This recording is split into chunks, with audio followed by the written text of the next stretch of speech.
Hello മച്ചന്മാരെ, welcome back to Mallu explainer. ഒരു വലിയ കരിമ്പിൻ തോട്ടം, വലുത് എന്ന് പറഞ്ഞാൽ ഏക്കർ കണക്കിന് അതങ്ങനെ നീണ്ട് പരന്ന് കിടക്കുകയാണ്. എങ്ങാനും ഒരാൾ അതിന്റെ ഉള്ളിലേക്ക് പോയി കഴിഞ്ഞാൽ പിന്നീട് തിരിച്ചു വരുമോ എന്നുള്ള കാര്യത്തിൽ ഭയങ്കര സംശയമാണ്. ഈ ഒരു കരിമ്പിൻ കാട് ഉണ്ടല്ലോ, ഇതിന്റെ പല ഭാഗത്തായിട്ട് ഒരുപാട് കിണറുകൾ. ഈ കിണറ്റിന്റെ ഉള്ളിലായിട്ട് ആ ഗ്രാമത്തിൽ ഒരു പ്രാചീന വംശജരായിട്ടുള്ള കാളബന്ധാർ എന്ന് പറഞ്ഞ ആൾക്കാർ താമസിക്കുന്നു. ഇതിനിടയിൽ നിന്നും നഗരത്തിൽ നിന്നും ഒരു പെൺകുട്ടിയെ കാണാതായി. ആ ഒരു പെൺകുട്ടിയെ തേടി അവളുടെ അമ്മയും അതുപോലെ തന്നെ ഒരു പോലീസുകാരനും കൂടെ ഈ കരിമ്പിൻ തോട്ടത്തിലേക്ക് വരികയാണ്. അങ്ങനെ ആ കരിമ്പിൻ തോട്ടത്തിലേക്ക് വന്നതിന് ശേഷം ഇവരറിഞ്ഞ രഹസ്യങ്ങൾ അതിഭയാനകരമായിരുന്നു. തട്ടിക്കൊണ്ടുപോയി ആ ഒരു ചെറിയ കുട്ടിയെ കൊണ്ട് ഇവർ ചെയ്യാൻ പോകുന്ന ആ ഒരു കാര്യങ്ങളൊക്കെ ഏതൊരു മനുഷ്യനെയും ഞെട്ടിപ്പിക്കുന്നതായിരുന്നു. അപ്പൊ എന്താണത്? കഥയിലേക്ക് പോയി തന്നെ നമുക്ക് ആ ഒരു കാര്യങ്ങൾ മനസ്സിലാക്കാം. So again welcome back to Mallu explainer Indian.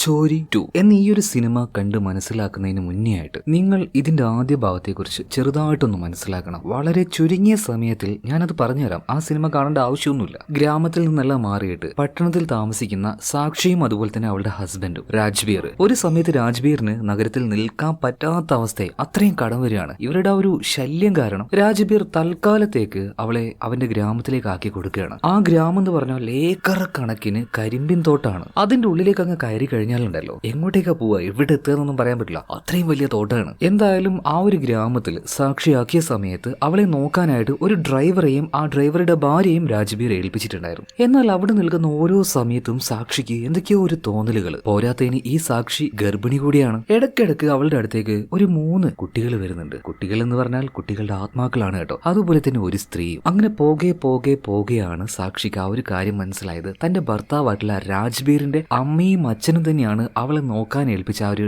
ഡ്രൈവറും അയാളുടെ ഭാര്യയും എന്ന് പറയുന്നത്. അതുപോലെ തന്നെ സാക്ഷിയെ അവർ ഇങ്ങോട്ടേക്ക് ഒരു പ്ലാൻ ചെയ്ത് കൊണ്ടുവന്നതാണ്. അല്ലാതെ രാജ്ബീറിന് കടവും കാര്യങ്ങളോ ഒന്നും ഉണ്ടായിട്ട് കൊണ്ടുവന്നതല്ല. കാരണം സാക്ഷി ഇപ്പൊ ഗർഭിണിയാണ്. അവളുടെ വയറ്റിൽ ഒരു പെൺകുഞ്ഞാണ്. അവരുടെ ഗ്രാമത്തിലെ വിശ്വാസപ്രകാരം ആ ഒരു പെൺകുഞ്ഞ് വളരാൻ പാടില്ല, അതുണ്ടാവാൻ പാടില്ല. സോ ആ ഒരു കുഞ്ഞിനെ നശിപ്പിച്ച് ചില ചടങ്ങുകൾ ചെയ്യാൻ വേണ്ടി മാത്രമാണ് സാക്ഷിയെ ഇങ്ങോട്ടേക്ക് കൊണ്ടുവന്നത്. പാവം സാക്ഷി ഇതെല്ലാം അറിഞ്ഞത് അവസാനത്തിലാണ്. അതെങ്ങനെയാണെന്ന് വെച്ചാൽ, ഇതിനു മുന്നേ ഈ രാജ്ബീർ, അതായത് സാക്ഷിയുടെ ഭർത്താവിന്റെ അച്ഛനും അമ്മയും കൊന്നുകളഞ്ഞ വേറൊരു സ്ത്രീയുടെ ആത്മാവിലൂടെയാണ്. ആ സ്ത്രീയെയും ഇതിന്റെ പേരിൽ തന്നെയാണ് കൊന്നുകളഞ്ഞത്. ഒരു പെൺകുട്ടിയെ ഗർഭം ധരിച്ചതിന്റെ പേരിൽ. അങ്ങനെ ഒരുപാട് പ്രശ്നങ്ങൾ ഉണ്ടാവുന്നുണ്ട്. അതിനെ എല്ലാത്തിനെയും തരണം ചെയ്ത് സാക്ഷി എല്ലാ രഹസ്യങ്ങളും മനസ്സിലാക്കുകയാണ്. ആ യക്ഷി അല്ലെങ്കിൽ ആ ഒരു ആത്മാവ്, ഈ രാജ്ബീറും അവന്റെ അച്ഛനും അമ്മയും നേരത്തെ കൊന്നുകളഞ്ഞ ആ ഒരു സ്ത്രീയുടെ ആത്മാവ്, ആ ആത്മാവ് വഴി തന്നെ സാക്ഷി എല്ലാ കാര്യങ്ങളും മനസ്സിലാക്കുകയാണ്. അതുപോലെ രാജ്ബീറിന്റെ ആദ്യത്തെ ഭാര്യയൊന്നും അല്ല സാക്ഷി. അവന് വേറെയും ഭാര്യമാരുണ്ടായിരുന്നു. അവരെല്ലാം ഗർഭം ധരിച്ചിരുന്നത് പെൺകുട്ടികളായിരുന്നു. അതിന്റെ പേരിൽ തന്നെ അവരെല്ലാവരെയും ഈ ഒരു രാജ്ബീർ കൊന്നുകളഞ്ഞു. അതായത്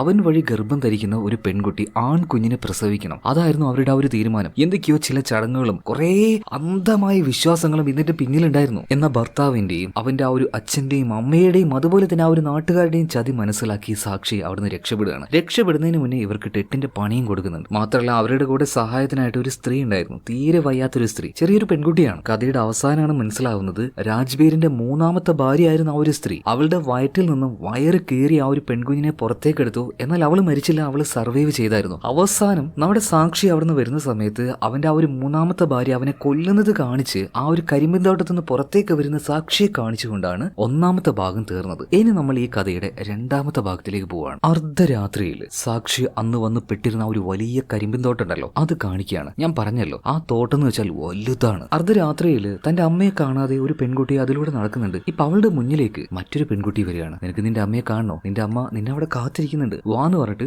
ഈ പെൺകുട്ടിയെ വിളിച്ചുകൊണ്ട് ഒരു കിണറിന്റെ അരികിലേക്ക് ചെല്ലുകയാണ്. ആ നേരത്ത് വേറെയും 2 പെൺകുട്ടികൾ വന്നിട്ട് ഈ പെൺകുട്ടിയെ വിളിക്കണം, വാ നമുക്ക് ഇങ്ങോട്ടേക്ക് പോകാന്ന് പറഞ്ഞിട്ട്. ഈ നേരത്ത് ഒറ്റയ്ക്കായിട്ട് അർദ്ധരാത്രിയിൽ അറിയാത്ത ഏതൊക്കെയോ ആൾക്കാർ വന്ന് വിളിച്ചപ്പോ ഈ പെൺകുട്ടിക്ക് വല്ലാണ്ട് ഭയമായിട്ട്, അമ്മ എനിക്ക് വല്ലാണ്ട് പേടിയാവുന്നു, ഒന്ന് ഇങ്ങോട്ടേക്ക് വാന്ന് പറയുന്ന അതേ നേരം തന്നെ ആ കിണറ്റിന്റെ ഉള്ളിൽ നിന്നും ഒരു ചങ്ങല വന്ന് ഈ പെൺകുട്ടിയുടെ കാലിൽ ചുറ്റി അവളെ വലിച്ചെടുത്ത് കൊണ്ടുപോവാണ്. അതേ നേരം തന്നെ അതിലൂടെ ഒരു കറുത്ത രൂപം ഒറ്റ പാച്ചിലാണ്. എന്താണ് ആ ഒരു കരിമ്പിൻ കാട്ടിൽ സംഭവിച്ചത് എന്ന് കാണിക്കുന്നില്ല കേട്ടോ. ഇതിനുശേഷം കാണിക്കുന്നത് നമ്മുടെ കഥാനായികയായിട്ടുള്ള സാക്ഷിയാണ്. അവളുടെ ലൈഫിൽ അന്ന് നടന്ന ആ ഒരു സംഭവം എല്ലാം കഴിഞ്ഞു. ഇപ്പൊ 7 വർഷമായിട്ടുണ്ട്. അവളൊരു സ്കൂളിൽ ടീച്ചറായിട്ട് ജോലി ചെയ്യാണ്. അങ്ങനെ കുട്ടികൾക്ക് ക്ലാസ് എടുത്തുകൊണ്ടിരിക്കുമ്പോൾ പ്രിൻസിപ്പൽ അവളെ വിളിക്കുന്നുണ്ടെന്ന് പറഞ്ഞിട്ട് സാക്ഷി നേരെ പ്രിൻസിപ്പലിന്റെ അടുത്തേക്ക് ചെല്ലുകയാണ്. അതായത് സാക്ഷി ഒരു റിക്വസ്റ്റ് വെച്ചായിരുന്നു. അവളുടെ മകളായിട്ടുള്ള ഇഷാനി, 7 വയസ്സായിട്ടുണ്ട്. ഇഷാനിയെ സ്കൂളിൽ വിട്ട് പഠിപ്പിക്കാൻ പറ്റില്ല, അതിന് പകരം വീട്ടിൽ വെച്ച് തന്നെ ഇവിടുത്തെ സിലബസ് വെച്ച് പഠിപ്പിക്കണം എന്നുള്ളൊരു ആവശ്യം വെച്ചായിരുന്നു. എന്നാൽ പ്രിൻസിപ്പൽ പറയുന്നത് അത് നടക്കില്ല, നിനക്ക് മാത്രമായിട്ട് ഇങ്ങനെ ഒരു ഓപ്ഷൻ തന്നാൽ ബാക്കിയുള്ളവരും ചോദിക്കും. എന്നാൽ പലതവണ സാക്ഷി പറഞ്ഞു നോക്കി, സാറേ അതല്ല, വേറെ ചില വിഷയങ്ങളുണ്ട്, അതുകൊണ്ടാണ് വീട്ടിലിരുത്തി പഠിപ്പിക്കട്ടെ എന്ന് ചോദിക്കുന്നത്. എന്നാൽ പ്രിൻസിപ്പാൾ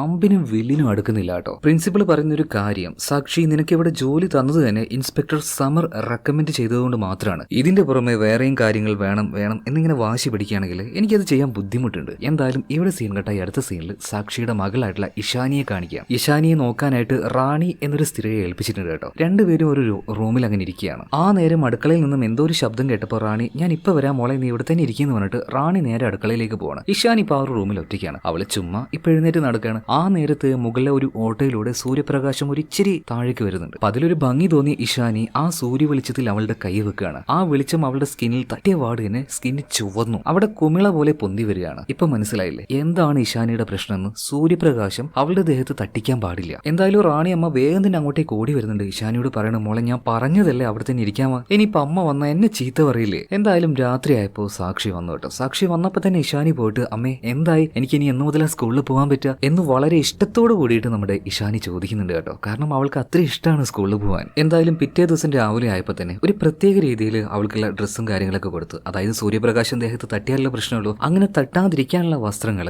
ഇപ്പോൾ ഇഷാനിക്ക് ഇട്ടുകൊടുക്കുകയാണ്. പിന്നീട് അവളെ സ്കൂളിലേക്ക് കൊണ്ടുപോകുന്നുണ്ട്. ബാക്കിയുള്ള പിള്ളേരെക്കാൾ നന്നായിട്ട് തന്നെ അവൾ പഠിക്കുന്നുണ്ട് കേട്ടോ. സോ അവളുടെ ആ ഒരു പെർഫോമൻസ് കണ്ട് ടീച്ചർ വരെ അത്ഭുതപ്പെട്ടു പോവാണ്. എന്തായാലും അന്നേ ദിവസത്തെ ആ ഒരു ക്ലാസ് എല്ലാം കഴിഞ്ഞ് അവൾ വീട്ടിലേക്ക് വരുന്നുണ്ട്. ഇപ്പൊ ഇഷാനിക്ക് ഭയങ്കരമായിട്ട് ഇഷ്ടമായി. അമ്മയോട് പറയാണ്, ഇനി എനിക്ക് സ്കൂളിൽ പോകണം അമ്മേ, എന്തൊരു രസാന്നറിയോ. അങ്ങനെ ഇവർ സംസാരിച്ചുകൊണ്ടിരിക്കുമ്പോൾ അങ്ങോട്ടേക്ക് ഇൻസ്പെക്ടർ സമർ വരികയാണ്. ഈ സമർ പറഞ്ഞിട്ടാണ് സാക്ഷിക്ക് ആ ഒരു സ്കൂളിൽ ജോലി കിട്ടിയത് തന്നെ. അങ്കിൾ സമറിനെ കണ്ടപാട് തന്നെ ഇഷാനി ഓടിച്ചെന്ന് കെട്ടിപ്പിടിക്കുകയാണ്. അങ്കിൾ സമറെ, ഞാൻ ഇന്ന് സ്കൂളിൽ പോയി കേട്ടോ, അടിപൊളിയാണ്, ഭയങ്കര രസമായിരുന്നു ഒക്കെ പറഞ്ഞിട്ട് അവൾ കുറെ നേരം സംസാരിക്കുന്നുണ്ട്. കുറച്ച് കഴിഞ്ഞപ്പോൾ നമ്മുടെ ഇഷാനി ഉറങ്ങി പോവാണ്. സാക്ഷി അവളെ ഇപ്പോൾ ഒരു ബെഡിൽ കൊണ്ടുപോയി കിടത്തിയിട്ട് നേരെ സമറിന്റെ അടുത്തേക്ക് ചെല്ലുകയാണ്. കാരണം കഴിഞ്ഞ 7 വർഷങ്ങളായിട്ട് ഈ സാക്ഷിയെ നന്നായിട്ട് ഹെൽപ്പ് ചെയ്യുന്ന ആളാണ് ഈ ഇൻസ്പെക്ടർ സമർ. അപ്പൊ സമറിനോട് സാക്ഷി ഒരു കാര്യം പറയുന്നുണ്ട്, വാടക പോലും മേടിക്കാതെ നിങ്ങളുടെ ഈ വീട്ടിൽ കഴിഞ്ഞ 7 വർഷമായിട്ട് ഞാൻ താമസിക്കുകയാണ്, അതുകൊണ്ട് ഞാൻ ഇവിടുന്ന് മാറുകയാണ് സമറെ, നിങ്ങളെ ബുദ്ധിമുട്ടിക്കാൻ എനിക്കിനി താല്പര്യമില്ല. അപ്പൊ സമർ പറയാണ്, സാക്ഷി നീയായിട്ട് മാറാൻ നോക്കിയാലും എന്റെ അമ്മ നിന്നെ വിടും തോന്നില്ല, അതുപോലെ തന്നെ എനിക്കും നിന്നെ ഇവിടുന്ന് വിടാൻ താല്പര്യമില്ല. അതല്ല സമറെ, എത്രയായി നീ എന്നെ ഇങ്ങനെ ഹെൽപ്പ് ചെയ്യുന്നു, ഒരു പരിധിയല്ലേ ഒരാളെ ബുദ്ധിമുട്ടിക്കുന്നതിൽ. പിന്നീട് ഇവിടെ വെച്ച് ആ ഒരു ഫ്ലാഷ് ബാക്ക് കാണിക്കുന്നുണ്ട്, എങ്ങനെയാണ് സാക്ഷി ഈ സമറിനെ കണ്ടതെന്ന്. അതായത് ആദ്യ ഭാഗത്തിൽ ആ ഒരു കരിമ്പിൻ തോട്ടത്തിലേക്ക് ഈ സാക്ഷിയുടെ ഹസ്ബൻഡ് അതായത് രാജ്ബീർ അവളെ കൊണ്ടുപോയിട്ടായിരുന്നല്ലോ. അവിടുന്ന് ഒരുപാട് അനുഭവിച്ചു, അവിടെ വെച്ച് ഒരുപാട് കൊലപാതകങ്ങൾ കണ്ടു. എന്തായാലും ആ ഒരു കരിമ്പിൻ തോട്ടത്തിൽ നിന്നും രക്ഷപ്പെട്ട് പുറത്തേക്ക് വന്ന പാട് തന്നെ നമ്മുടെ സാക്ഷി നേരെ പോകുന്നത് ഒരു പോലീസ് സ്റ്റേഷനിലേക്കാണ്. അപ്പൊ അവിടുത്തെ ഇൻസ്പെക്ടർ ആയിരുന്നു സമർ. സമറിനോട് കാര്യങ്ങളൊക്കെ പറഞ്ഞു. അപ്പോൾ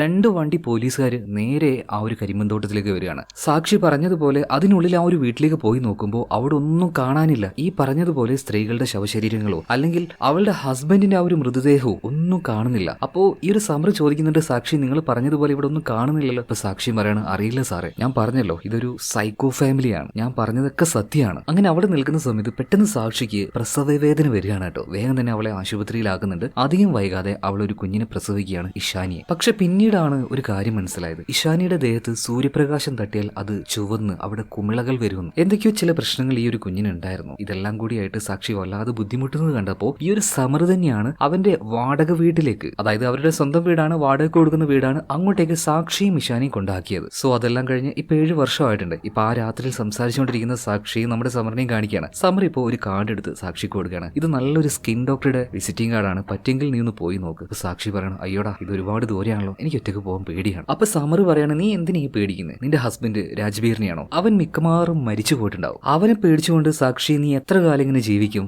ഇനിയിപ്പോ നിന്നോട് പ്രതികാരം ചെയ്യാനായിട്ട് അവൻ വരുന്നുണ്ടെങ്കിൽ തന്നെ പണ്ടേ വരേണ്ടതല്ലേ, 7 വർഷമായിട്ട് കാത്തിരിക്കേണ്ട ആവശ്യം എന്താ അവന്? നീ എന്തായാലും നമ്മുടെ ഇഷാനിയും കൂട്ടിയിട്ട് ഈ ഡോക്ടർ ഒന്ന് പോയിട്ട് കാണുന്നു പറയണം. ശരിയെന്ന് സാക്ഷി പറഞ്ഞു. അങ്ങനെ 2-3 ദിവസം കഴിഞ്ഞു പോവാണ് കേട്ടോ. ഇപ്പൊ നമ്മുടെ ഇഷാനിയെ കാണിക്കുകയാണ്. അവൾ അവളുടെ ആ ഒരു കളിപ്പാട്ട് ഉപയോഗിച്ച് റൂമിൽ നിന്ന് അങ്ങനെ കളിക്കുകയാണ്. എന്നാൽ പെട്ടെന്ന് എന്തോ ഒരു ശബ്ദം കേൾക്കുന്നുണ്ട്. അങ്ങോട്ടേക്ക് പോയി നോക്കുമ്പോൾ പ്രത്യേകിച്ചൊന്നുമില്ല. അതുപോലെ തന്നെ അവൾ കളിച്ചുകൊണ്ടിരിക്കുന്ന ആ ഒരു കാറ് കട്ടിലിനടിയിലേക്ക് പോവാണ്. അതെടുക്കാനായിട്ട് അവൾ താഴേക്ക് കുനിഞ്ഞ് പിന്നീട് എഴുന്നേറ്റ് നോക്കുമ്പോൾ കണ്ണാടിയിൽ അവൾ ഒരു കാര്യം കാണുകയാണ്. ഒരു കറുത്ത പ്രേതം, ഒരു കറുത്ത മുട്ടച്ചി പ്രേതം എന്നാണെങ്കിൽ പറയാം. അതിനെ കണ്ട് പേടിച്ചു പോയ നമ്മുടെ ഈ ഇഷാനി ഉണ്ടല്ലോ, റാണിയമ്മേനെ വിളിച്ച് താഴേക്ക് പോകുമ്പോൾ പെട്ടെന്ന് ആ ഒരു ആത്മാവ് അവളുടെ മുന്നിൽ വന്ന് നിൽക്കുകയാണ്. അതോടുകൂടിയിട്ട് ഇഷാനിയുടെ കണ്ണുകൾ കറുത്ത നിറത്തിലേക്ക് മാറുന്നുണ്ട്. പിന്നീട് ഒരു ബോധമില്ലാത്തതുപോലെ ഇഷാനി പുറത്തേക്ക് ഇറങ്ങി നടക്കുകയാണ്. ആ റോട്ടിലൂടെ അവൾ അങ്ങനെ പോകുമ്പോൾ റാണിയമ്മ ഇത് കാണുന്നുണ്ട് കേട്ടോ. മോളെ ഇഷാനി അവിടെ നിൽക്കുന്നു പറഞ്ഞിട്ട് അവളുടെ പിന്നാലെ ചെല്ലുന്നുണ്ടെങ്കിലും പെട്ടെന്ന് ഒരു വാൻ അങ്ങോട്ടേക്ക് വരുന്നുണ്ട്. ആ വാനിൽ നിന്നും ഒരു 2-3 ആൾക്കാർ ഇറങ്ങി ഇഷാനി അതിന്റെ ഉള്ളിലേക്ക് പിടിച്ചു വലിച്ച് കയറ്റുകയാണ്. രക്ഷിക്കാനായിട്ട് വന്ന റാണി അമ്മയും അവർ 2 പേരും പിടിച്ചു വലിച്ച് ആ വണ്ടിയിൽ കയറ്റുന്നുണ്ട്. ഇതെല്ലാം കഴിഞ്ഞ് കുറച്ചു നേരം കഴിഞ്ഞപ്പോഴാണ് അങ്ങോട്ടേക്ക് സാക്ഷി വരുന്നത് തന്നെ. പിന്നീട് ഇഷാനിയും റാണിയും നോക്കുമ്പോൾ നോക്കുമ്പോൾ രണ്ടുപേരെയും കാണുന്നില്ല.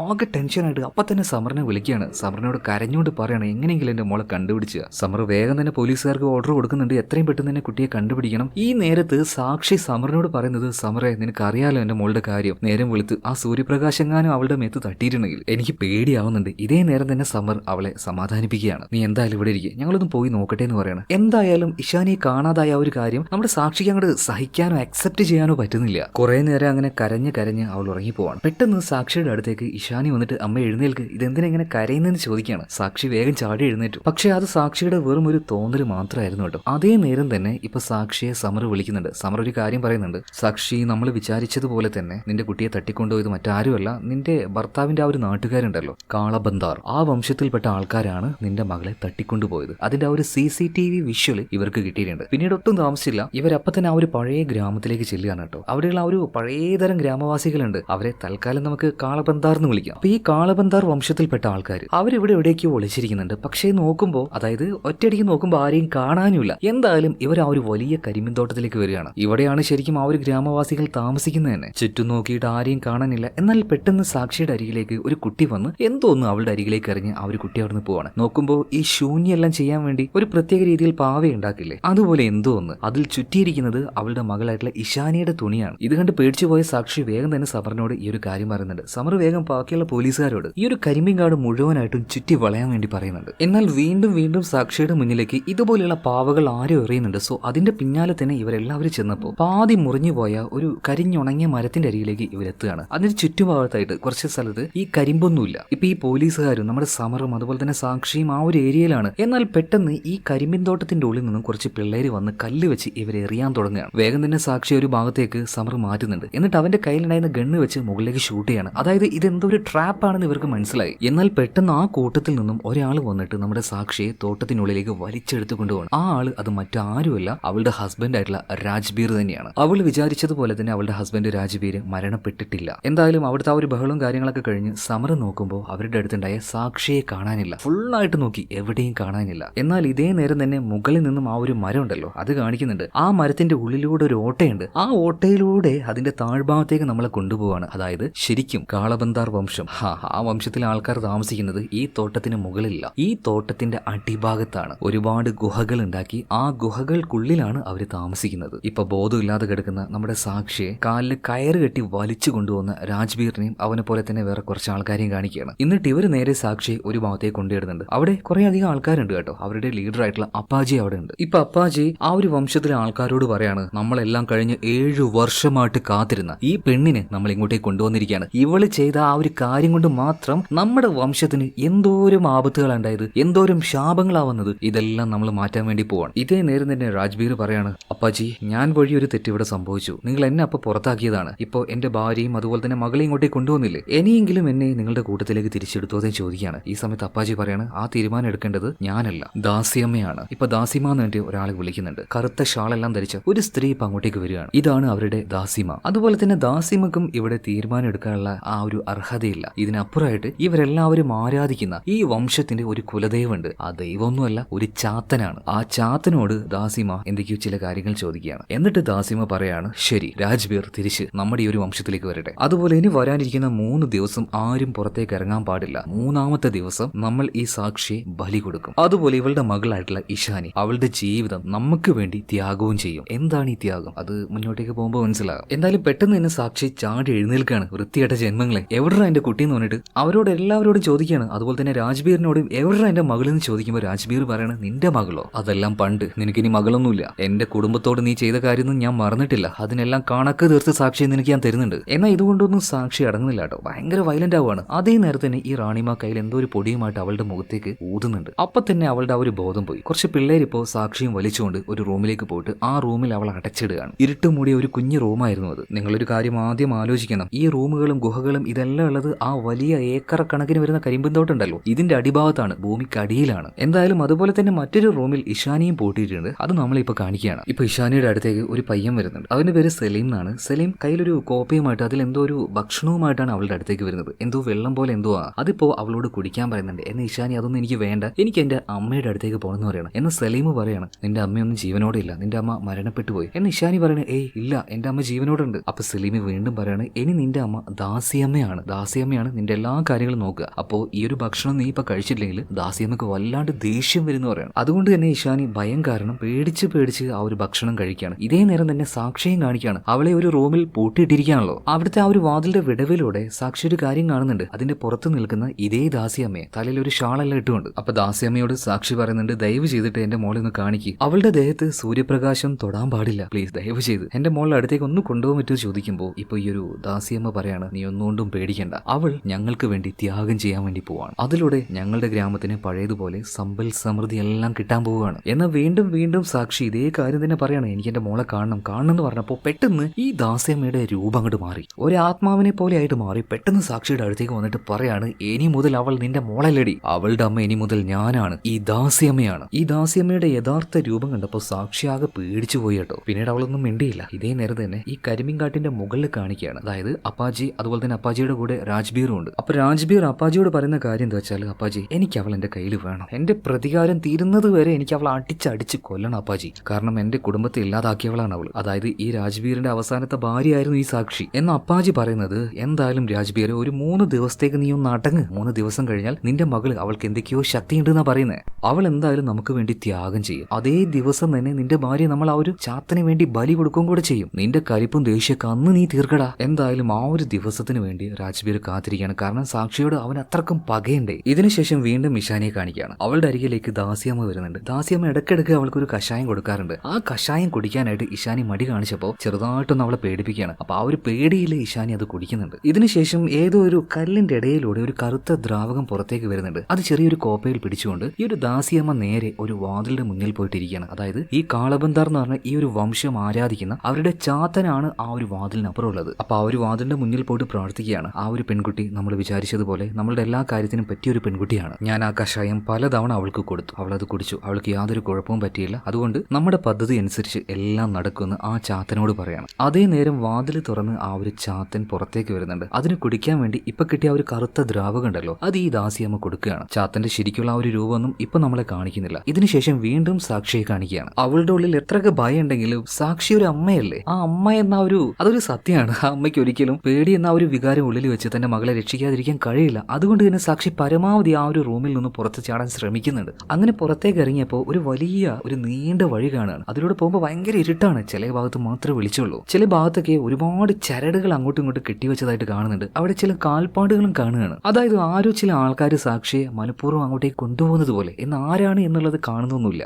പെട്ടെന്ന് ഇഷാനിയുടെ ആ ഒരു ശബ്ദവും കാര്യങ്ങളൊക്കെ ഇപ്പൊ സാക്ഷി കേൾക്കുന്നുണ്ട്. പെട്ടെന്ന് ശബ്ദം കേട്ട ഭാഗത്തേക്ക് പോകുമ്പോൾ അവളെപ്പോലെ തന്നെ ഒരു പെൺകുട്ടിയെ കാണുകയാണ്. അമ്മയെന്നുള്ള വിളി കേൾക്കുന്നുണ്ട്. എന്നാൽ അങ്ങോട്ടേക്ക് പോകുമ്പോൾ മറ്റൊരു ഭാഗത്ത് വേറെയും ഇതുപോലെ 2 പെൺകുട്ടികളെ കാണുകയാണ്. ഇതിലേതാണ് തന്റെ മകളെന്ന് മനസ്സിലാവാതെ അങ്ങോട്ടും ഇങ്ങോട്ടും ഓടിക്കൊണ്ടിരിക്കുകയാണ് ഇപ്പൊ സാക്ഷി. പിന്നീട് പെട്ടെന്ന് ഒരു പെൺകുട്ടിയുടെ അടുത്തേക്ക് ചെന്നു. അവള് മകളാണെന്ന് കരുതിയിട്ട്, അതായത് ഇഷാനിയാണെന്ന് കരുതി സാക്ഷി കെട്ടിപ്പിടിക്കുകയാണ്. അതേ നേരം തന്നെ മുകളിൽ നിന്ന് ഒരു ഇച്ചിരി സൂര്യപ്രകാശം താഴേക്ക് വരുന്നുണ്ട്. അത് തട്ടിയതും ആ ഒരു പെൺകുട്ടിയുടെ കൈകളൊക്കെ ആകെ ചുവന്നു വരുന്നുണ്ട്. ആ പ്രകാശത്തിൽ ആ ഒരു പെൺകുട്ടിയുടെ മുഖവും സാക്ഷി കാണുന്നുണ്ട്. അപ്പോഴാണ് മനസ്സിലാകുന്നത് അത് ഇഷാനിയല്ല, മറ്റേതോ പെൺകുട്ടികളാണ്. അതുപോലെ വേറെയും 2-3 പെൺകുട്ടികളെ കാണുന്നുണ്ട് കേട്ടോ. അതായത് സാക്ഷി കാണുന്ന ഈ പെൺകുട്ടികളൊന്നും മനുഷ്യരല്ല, എപ്പോഴോ മരിച്ചുപോയ പെൺകുട്ടികളുടെ ആത്മാക്കളാണ്. അതായത് സാക്ഷിയോട് എന്തൊക്കെയോ പറയാൻ ശ്രമിക്കുകയാണ് കുട്ടികളുടെ ആ ഒരു ആത്മാക്കൾ. ഇപ്പൊ വീണ്ടും ഇഷാനിയെ കാണിക്കുകയാണ്. അവളെ നോക്കാനായിട്ട് ഏൽപ്പിച്ചത് ഈ സലീം എന്ന് പറഞ്ഞ പയ്യനാണ്. എന്നാൽ അവിടുത്തെ ബാക്കിയുള്ള കുട്ടികളെ പോലെ ആയിരുന്നില്ല സലീം. അവൻ അത്യാവശ്യം മനസ്സാക്ഷിയുള്ള ഒരാളാണ്. നമ്മുടെ ഇഷാനിയോട് ഒരു ദയയും കരുണയൊക്കെ അവൻ കാണിക്കുന്നുണ്ട് കേട്ടോ. എന്തായാലും ഇഷാനി അങ്ങനെ ഒറ്റയ്ക്കിരിക്കുമ്പോൾ പുറത്തേക്ക് ആരും ഒരാൾ അവൾക്ക് വഴി കാണിക്കുന്നത് പോലെ തോന്നുന്നുണ്ട്. ഒരു സൂര്യപ്രകാശം അവളുടെ ആ ഒരു ഭാഗത്തേക്ക് വരുന്നത് പോലെ. അപ്പൊ അതിലൂടെ പതിയെ ഇഷാനി പുറത്തേക്ക് ഇറങ്ങുമ്പോൾ ഒരു കിണറിന്റെ ഭാഗത്തേക്ക് ഇറങ്ങുകയാണ്. അതായത് കിണറിന്റെ അടിഭാഗത്തേക്ക് അവൾ എത്തുന്നുണ്ട്. അതിന്റെ സൈഡിലൂടെ ചെറിയ ചെറിയ സ്റ്റെപ്പുകളുണ്ട്. പയ്യെ ഇഷാനി അതിലൂടെ കയറുകയാണ്. എന്നാൽ അവിടെ ശക്തമായ സൂര്യപ്രകാശം ഉള്ളത് കൊണ്ട് തന്നെ അത് അവളുടെ ദേഹത്ത് തട്ടി അവൾ അവിടെ തളർന്ന് വീണു പോവുകയാണ്. ഈ ഒരു കാര്യം ഉൾക്കാഴ്ചയിലൂടെ ദാസിയമ്മ അറിയുന്നുണ്ട് കേട്ടോ. അതൊരു മനുഷ്യ സ്ത്രീയാണോ അല്ലെങ്കിൽ മറ്റെന്തെങ്കിലും ആണോ എന്നറിയില്ല. എന്തായാലും ദാസിയമ്മയുടെ ഉള്ളിൽ ആ ഒരു കറുത്ത ശക്തി വന്നിട്ട് രക്ഷപ്പെടാൻ നോക്കുന്ന ഇഷാനിയെ കാണുകയാണ്. മാത്രമല്ല വേഗം തന്നെ ആ ഒരു മനുഷ്യരൂപത്തിലുള്ള ദാസിയമ്മ ഓടി വന്നിട്ട് ബോധമില്ലാതെ ആ ഒരു സ്റ്റെപ്പിൽ കിടക്കുന്ന നമ്മുടെ ഇഷാനിയും കൂട്ടിയിട്ട് ഇരുട്ടുള്ള ഭാഗത്തേക്ക് കൊണ്ടുപോവാണ്. ഇതിനുശേഷം വീണ്ടും സാക്ഷിയെ കാണിക്കുകയാണ്. ആ ഒരു മണ്ണിനടിയിലെ ഭൂമിക്കടിയിൽ ഒരുപാട് തുരങ്കങ്ങളുണ്ടല്ലോ, അതിലൂടെ പല വഴിയിലൂടെയായിട്ട് അവളങ്ങനെ മകളെ തേടിക്കൊണ്ട് പോയിക്കൊണ്ടിരിക്കുകയാണ്. എന്നാൽ എവിടെയെല്ലാം പോയിട്ടും ഇഷാനിയെ കണ്ടുപിടിക്കാൻ മാത്രം സാക്ഷിക്ക് പറ്റുന്നില്ല. എന്നാൽ ഒരു കാര്യം കാണുന്നുണ്ട്, പല ഭാഗത്തായിട്ടും മാന്ത്രിക ചരടുകൾ കെട്ടിവെച്ചിട്ടുണ്ട്. ഇതിനുശേഷം ബോധമില്ലാതെ കിടക്കുന്ന ഇഷാനിയെ കാണിക്കുകയാണ്. അവളുടെ ആ ഒരു മുറിവിലെല്ലാം എന്തോ ഒരു പച്ചമരുന്ന് ദാസിയമ്മ തേച്ച് വെച്ച് കൊടുക്കുന്നുണ്ട്. അതുപോലെ തന്നെ ദാസിയമ്മയുടെ സ്കിന്നും ഇതുപോലെ സൂര്യപ്രകാശം തട്ടിയപ്പോൾ ചെറുതായിട്ടൊന്ന് പൊള്ളിയിട്ടുണ്ട്. അതേ മരുന്ന് അവരും തേക്കുകയാണ്. അതായത് ഇഷാനിക്കുള്ള അതേ പ്രശ്നം തന്നെ ഈ ദാസിയമ്മയ്ക്കും ഉണ്ട്. പിന്നീട് പിന്നീട് ഈ ദാസിയമ്മ ഒരു കഷായം ഉണ്ടാക്കിയിട്ട് ഇഷാനിയെ കൊണ്ട് അത് കുടിപ്പിക്കുകയാണ്. ആദ്യമൊന്നും അത് കുടിക്കാൻ അവൾ സമ്മതിക്കാത്തത് കൊണ്ട് നിർബന്ധിപ്പിച്ച് അവളെ കൊണ്ട് കുടിപ്പിക്കുകയാണ്. ഇതേ നേരം ആ ഒരു കൂട്ടത്തിന്റെ അല്ലെങ്കിൽ ആ ഒരു വംശത്തിന്റെ തലവനായിട്ടുള്ള അപ്പാജി അങ്ങോട്ടേക്ക് വരുന്നുണ്ട്. ഇപ്പൊ അപ്പാജി ഒരു സംശയത്തിൽ ഈ ദാസിയമ്മയോട് ചോദിക്കുന്നുണ്ട്, എന്തായി, നിന്റെ പ്ലാൻ എല്ലാം വിചാരിച്ചതുപോലെ നടക്കുമോ? അവരുടെ കുലദൈവമായിട്ടുള്ള ആ ഒരു ചാത്തിന് എന്തൊക്കെയോ ചില പ്രശ്നങ്ങളുണ്ട്, ആരോഗ്യപരമായിട്ടുള്ള പ്രശ്നങ്ങൾ. അതെല്ലാം പരിഹരിക്കാൻ നിന്നെ കൊണ്ട് കഴിയോ? അല്ലെങ്കിൽ എന്നത്തെയും പോലെ തന്നെ ഇപ്പോ ഈ ഒരു ഇഷാനിയെ കൊണ്ടുവന്നില്ലേ, ഇതുപോലെ വേറെയും 3 കുട്ടികളെ കൊണ്ടുവന്നായിരുന്നു. എന്നാൽ ആ കുട്ടികളൊക്കെ മരിച്ചുപോയി. അത് നിന്റെ ഉള്ളിൽ ആ ഒരു കറുത്ത ശക്തി കാരണമായിരിക്കോ? എന്നാൽ ഈ സമയത്ത് ദാസിയമ്മ പറയാണ്, അപ്പാജി നിങ്ങൾ എന്തേ ഈ പറയുന്നത്? ആ ചാത്തൻ തന്നെ, അതായത് എന്റെ ഭർത്താവ് തന്നെ എനിക്ക് തന്നതാണ് ആ ഒരു കറുത്ത ശക്തി. ഇവിടെ വെച്ചാണ് ഒരു കാര്യം മനസ്സിലാക്കേണ്ടത്. ഈ കുലദൈവം അല്ലെങ്കിൽ കാളബന്ധാർ എന്ന വംശം ആരാധിക്കുന്ന അവരുടെ ആ ഒരു എന്താ പറയാ ആരാധന മൂർത്തി എന്ന് പറയുന്ന ആ ഒരു ചാത്തൻ ശരിക്കും ദാസിയമ്മയുടെ ഭർത്താവാണ്. അല്ലെങ്കിൽ മറ്റൊരു രീതിയിൽ പറയാം, ആ ഒരു ചാത്തന്റെ ഭാര്യമാരിൽ ഒരാളാണ് ഈ ദാസിയമ്മ. ഇപ്പൊ ദാസിയമ്മ പറയുന്ന കാര്യം എന്താ വെച്ചാൽ, അപ്പാജി നിങ്ങൾ എന്തായാലും എന്നെ വിശ്വസിക്കുക, ഇവിടുത്തെ കാര്യങ്ങളെല്ലാം നല്ല രീതിയിൽ ഞാൻ നോക്കിക്കൊള്ളാം. ഇപ്പൊ അപ്പാജി പറയാണ്, എന്തായാലും നീ നല്ല രീതിയിൽ നോക്കിയാൽ മതി. കാരണം നമ്മുടെ കുലദൈവമായിട്ടുള്ള ആ ഒരു ചാത്തൻ അവന്റെ ആരോഗ്യം വീണ്ടും കിട്ടിയാൽ മാത്രമേ നമ്മുടെ ഈ ഒരു ദാരിദ്ര്യം എല്ലാം മാറുള്ളൂ, നമ്മുടെ ഗ്രാമം വീണ്ടും പഴയതുപോലെ പച്ചപ്പായി മാറുള്ളൂ. ഞങ്ങൾ എന്തായാലും നിന്നിൽ വിശ്വാസം അർപ്പിച്ചിരിക്കുകയാണ്. ഇതേ നേരം തന്നെ ആ ഒരു കരിമീൻ തോട്ടത്തിന്റെ പുറത്ത് കാണിക്കുകയാണ്. അവിടെ ഇപ്പോൾ നമ്മുടെ സമറും ഉണ്ട്, വേറെ 2 കോൺസ്റ്റബിൾസും ഉണ്ട്. എന്തായാലും ആ ഒരു തോട്ടത്തിന്റെ ഉള്ളിലേക്ക് സമർ ഒറ്റയ്ക്ക് പോകാൻ നിൽക്കുമ്പോൾ കോൺസ്റ്റബിൾസ് പറയാണ്, സാറേ നിങ്ങൾ ഒറ്റയ്ക്ക് പോകില്ല, ആകെ പ്രശ്നമാവും. അപ്പൊ സമർ പറയാണ്, ഒരു സ്ത്രീയെ കാണാതായിട്ട് കുറച്ച് സമയമായി, ഇപ്പൊ ഡിപ്പാർട്ട്മെന്റിൽ റിപ്പോർട്ട് ചെയ്തിട്ടും യാതൊരു റെസ്പോൺസും ഇല്ല. എന്തായാലും ഇതിനുള്ളിലേക്ക് ഞാൻ പോവുകയാണ്. എന്നെ കാണാതായാലും ഞാനൊരു പോലീസുകാരനാണല്ലോ, അപ്പോഴെങ്കിലും ഡിപ്പാർട്ട്മെന്റ് കൂടുതൽ ആൾക്കാർ ഇങ്ങോട്ടേക്ക് അയക്കുമല്ലോ. അതുകൊണ്ട് നാളെ രാവിലെ ആകുമ്പോഴേക്കും ഞാൻ തിരിച്ചു വന്നിട്ടില്ലെങ്കിൽ ഇത് മേലേക്ക് റിപ്പോർട്ട് ചെയ്തു എന്ന് പറയണം. അങ്ങനെ സമർ രണ്ടും കൽപ്പിച്ച് ആ ഒരു കരിമ്പിൻ തോട്ടത്തിന്റെ ഉള്ളിലേക്ക് പോവാണ്. ചിലപ്പോൾ കയറി കഴിഞ്ഞാൽ വഴി വരെ തിരിയില്ല, അത്രയും വലിയ തോട്ടാണ്. അങ്ങനെ പോയി അവസാനം നമ്മുടെ ഈ ഒരു സമർ ഒരു കിണറിന്റെ അരികിലേക്ക് എത്തുന്നുണ്ട്. ഇതെന്താണ് ഈ ഒരു കിണർ? അതിലേക്ക് എത്തി നോക്കുമ്പോൾ അതിന്റെ സൈഡിലൂടെ ചെറിയ ചെറിയ സ്റ്റെപ്പുകളുണ്ട്. അതുവഴി അവൻ താഴേക്ക് ഇറങ്ങി നോക്കുമ്പോൾ ഒരുപാട് ടണലുകൾ. ഇതിൽ എങ്ങോട്ടേക്ക് പോകണം, ഏത് വഴിയെ പോകണം ഒരു പിടുത്തമില്ല. എന്തായാലും താഴേക്ക് ഇറങ്ങിയ പാടിനെ സമർ കോൺസ്റ്റബിൾസിനോട് മെസ്സേജ് കൈമാറുന്നുണ്ട്, ഇതുപോലെ താഴെ ഒരുപാട് വിശാലമായിട്ടുള്ള ടണലുകൾ ഉണ്ട്. പിന്നീട് എങ്ങോട്ടേക്ക് പോകണമെന്ന് അറിയാതെ ആരുടെയും കണ്ണിൽ പെടാതെ ഓരോ ഭാഗത്തോട് ഒളിച്ചൊളിച്ചുകൊണ്ട് സമർ മുന്നോട്ടേക്ക് പോകുന്നുണ്ട്. ഇതിനുശേഷം വീണ്ടും നമ്മുടെ ഇഷാനിയെ കാണിക്കുകയാണ്. അവളുടെ കൂടെ തന്നെ ദാസിയമ്മയുണ്ട് കേട്ടോ. എന്നാൽ എപ്പോഴത്തെയും പോലെ വളരെ ദേഷ്യത്തോട് കൂടിയിട്ടൊന്നുമല്ല ദാസിയമ്മ ഇഷാനിയോട് സംസാരിക്കുന്നത്. ഒരമ്മയെ പോലെ തന്നെ അവളോട് പെരുമാറുകയാണ്. മാത്രമല്ല അവളുടെ ദേഹത്തുണ്ടായിരുന്ന ആ ഒരു മുറിവും കാര്യങ്ങളൊക്കെ പതിയെ ഉണങ്ങാൻ തുടങ്ങിയിട്ടുണ്ട്. എന്നാൽ കുറെ നേരം ഇതിന്റെ ഉള്ളിൽ തന്നെ അങ്ങനെ ഇരുന്ന് ഇഷാനിക്ക് ബോറടിക്കാൻ തുടങ്ങി. അതുകൊണ്ട് ദാസിയമ്മയോട് അമ്മ ഒരു കഥ പറഞ്ഞു തരുമെന്ന് ചോദിക്കുകയാണ്. ഇപ്പൊ ദാസിയമ്മ ചിരിച്ചുകൊണ്ട്, പിന്നെന്താ മോളെ, ഞാനൊരു കഥ പറഞ്ഞുതരാം. ഒരുപാട് വർഷങ്ങൾക്ക് മുന്നേ ഈ നാട്ടിൽ ഒരു രാജാവ് ഉണ്ടായിരുന്നു. ശക്തനായ ആ രാജാവിന് കുറെ നാൾ കഴിഞ്ഞിട്ടും ഒരു കുഞ്ഞുണ്ടായിരുന്നില്ല. അതിയായ ആഗ്രഹം കാരണം സൂര്യഭഗവാനോട് ആ രാജാവ് ഒരു കുഞ്ഞിന് വേണ്ടി പ്രാർത്ഥിച്ചു. അങ്ങനെ അവസാനം രാജാവിന് ഒരു കുഞ്ഞുണ്ടായി. എന്നാൽ അതൊരു പെൺകുഞ്ഞായിരുന്നു. ഈ കാര്യം രാജാവിന് ഒട്ടും ഇഷ്ടമായില്ല. അതെന്താണെന്ന് നമ്മുടെ ഇഷാനി ദാസിയമ്മയോട് ചോദിച്ചപ്പോൾ ദാസിയമ്മ പറയാണ്, അതല്ല, രാജാവിന് വേണ്ടിയിരുന്നത് ഒരു ആൺകുഞ്ഞിനെയായിരുന്നു. ആൺകുട്ടി ആകുമ്പോഴല്ലേ രാജാവിനെ പോലെ തന്നെ ഇനി അടുത്ത രാജാവായി മാറി ഈ രാജ്യത്തെ നല്ല രീതിയിൽ ഭരിക്കാൻ പറ്റുള്ളൂ. എന്തായാലും ഒരു പെൺകുഞ്ഞിനെ തന്നതുകൊണ്ട് തന്നെ സൂര്യഭഗവാനോട് ഈ രാജാവിന് ഭയങ്കര ദേഷ്യം തോന്നി. ആ ദേഷ്യം പ്രകടിപ്പിച്ചു. അതിൽ ഇഷ്ടപ്പെടാത്ത സൂര്യഭഗവാൻ എന്താക്കി, സൂര്യഭഗവാന്റെ വരദാനത്തിലൂടെ കൊടുത്ത ആ ഒരു കുഞ്ഞിന് ഒരു ശാപം നൽകി. അതായത് എപ്പോഴാണ് സൂര്യഭഗവാന്റെ ആ ഒരു സൂര്യപ്രകാശം ആ കുഞ്ഞിന്റെ ദേഹത്ത് തട്ടുക, അപ്പോഴെല്ലാം അവളുടെ തൊലി പൊള്ളി കരിഞ്ഞു പോകും. എന്നാൽ രാത്രിയായാൽ ഒരു പ്രശ്നവുമില്ല. രാജാവിന്റെയും അതുപോലെ തന്നെ സൂര്യഭഗവാന്റെയും ഈ പ്രശ്നത്തിൽ പെട്ടുപോയത് ആ ജനിച്ച പെൺകുട്ടിയാണ്. അവൾ ആകെ കഷ്ടപ്പെട്ടു പോയി. അങ്ങനെ ഇരിക്കെ ഒരു ദിവസം അവളുടെ അരികിലേക്ക് ഒരാള് വന്നു. അങ്ങ് പാതാളത്തിൽ നിന്നു. കണ്ടാൽ മനുഷ്യനാണെന്ന് തോന്നുന്ന ഒരു ചാത്തൻ. ആ ചാത്തൻ പിന്നീട് അവളെ പാതാളത്തിലേക്ക് കൂട്ടിക്കൊണ്ടുപോയി. മാത്രല്ല ആ രാജകുമാരി നന്നായിട്ട് നോക്കുകയും ചെയ്തു. അല്ല, ആരാണ് ഈ ചാത്തൻ എന്ന് ഇഷാനി ചോദിച്ചപ്പോ ദാസിയമ്മ പറയാണ്, ഈ ചാത്തനോ, അന്ധകാരത്തിന്റെ രാജാവാണ് അവൻ. ആ രാജകുമാരി പിന്നീട് ഈ ചാത്തന്റെ കൂടെ തന്നെയായിരുന്നു. ആ ചാത്തന് വേണ്ട എല്ലാ കാര്യങ്ങളും അവൾ ചെയ്തു കൊടുത്തു. അതിന്റെ പ്രത്യുപകാരമായിട്ട് ആ ഒരു ചാത്തൻ അവൾക്ക് 2 കറുത്ത ചിറകുകൾ കൊടുത്തു. സൂര്യപ്രകാശം തട്ടിയാലും അതിൽ നിന്നും രക്ഷപ്പെടാനുള്ള വലിയൊരു ശക്തിയായിരുന്നു അത്. പിന്നീട് ആ ഒരു രാജകുമാരി വളർന്ന് വലുതായപ്പോ അവൾ തന്നെ ആ ഒരു ചാത്തനെ വിവാഹം കഴിച്ചു. പിന്നീട് അവൾ ഭയങ്കര സന്തോഷവതിയായിരുന്നു. അവളുടെ കയ്യിൽ ഒരുപാട് ശക്തികളുണ്ട്. ഇപ്പോ ഇതെല്ലാം കേട്ട് കഴിഞ്ഞപ്പോ ഇഷാനി പറയണ്, അല്ല, ആ ഒരു ഇരുട്ടിന്റെ രാജകുമാരൻ, ആ ചാത്തൻ ഇപ്പോഴും ജീവനോടെ ഉണ്ടോ? ആ മോളെ, ചാത്തൻ ഇപ്പോഴും ജീവനോടെ ഉണ്ട്. അങ്ങനെയാണെങ്കിൽ പണ്ട് ആ രാജകുമാരി ചെയ്തതുപോലെ ആ ചാത്തന് വേണ്ടി ഞാൻ എല്ലാ കാര്യങ്ങളും ചെയ്തു കൊടുത്താൽ എന്റെ ദേഹത്ത് സൂര്യപ്രകാശം തട്ടിയാലും പൊള്ളുന്ന ഈ പ്രശ്നം ഉണ്ടല്ലോ, അതെനിക്ക് ഉണ്ടാവില്ലല്ലോ.